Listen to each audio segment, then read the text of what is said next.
A gray tsunami is building and ready to sweep over Canada as the first members of the baby boomer generation reach retirement age. While few seniors will move immediately into a retirement home upon turning 65, instead choosing to live independently, those who work in the industry know that the demand for senior care facilities will only rise in the coming years as more and more Canadians reach their golden years. In the Vancouver suburb city of Richmond, Austin Harris Residence is an assisted living seniors home that provides 50 units of affordable housing. Each of the self-contained units have one bedroom, an open kitchen, a living room, and a bathroom that can house a single person or a couple. The Austin Harris Residence is one of 3 seniors homes operated by Success, an immigrant assistance organization in Vancouver. Altogether, Success provides seniors services in either long-term care, assisted living or multi-level care, in addition to offering an adult daycare center for drop-in visits. In Canada, we believe home is the best. In general, Canadians believe living at home as long as possible, and that's the quality of life, and that's the value that we have here. True, a registered nurse originally from Hong Kong said assisted living units, such as the Austin Harris Residence, are the first step of seniors' care, but it's a step that should only be taken if necessary.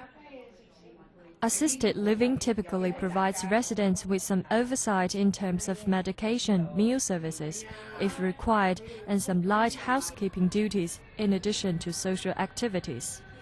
If we can continue to support you to live at home as long as possible with the backup support, such as home support, homemaking, transportation, because these are the things that, based on our research actually telling us that these are the key elements to keep seniors to stay home as long as possible. At Harmony House, another Success-operated seniors home in Vancouver's Chinatown, the level of care is long-term. At a 33-room facility, the residents get total care in assistance in dressing, getting them to the toilet if needed, having meals provided, and feeding them if required.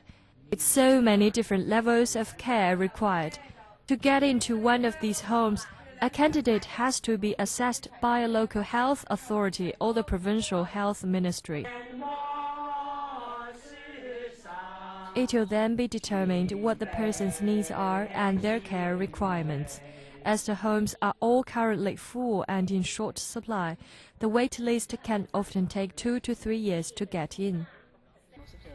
At Austin Harris, which was opened in 2007 at a cost of $15 million, about a third of the cost was realized through contributions from Success, the Canadian Mortgage and Housing Commission, and the British Columbia Housing Management Commission. The balance is being paid through a 35-year mortgage for the project. True notes, as the Provincial Health Authority currently funds 97% of the annual budget for the homes, Success regularly holds fundraisers to make up the shortfall. For residents staying in the facilities, True said what they pay is income indexed. Residents pay around 70% of their old age security that they receive from the Canadian government, in addition to a portion of any income they may have coming in from investments. True estimates residents in long-term care pay about $50 a day, including their meals. In general, it is affordable because many of them has pension plan.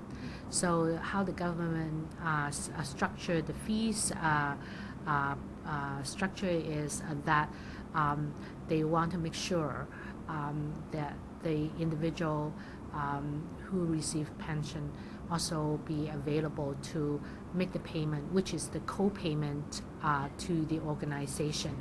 And the Vancouver Coastal Health, or the Ministry of Health, also would provide, heavily subsidized in terms of the health portion.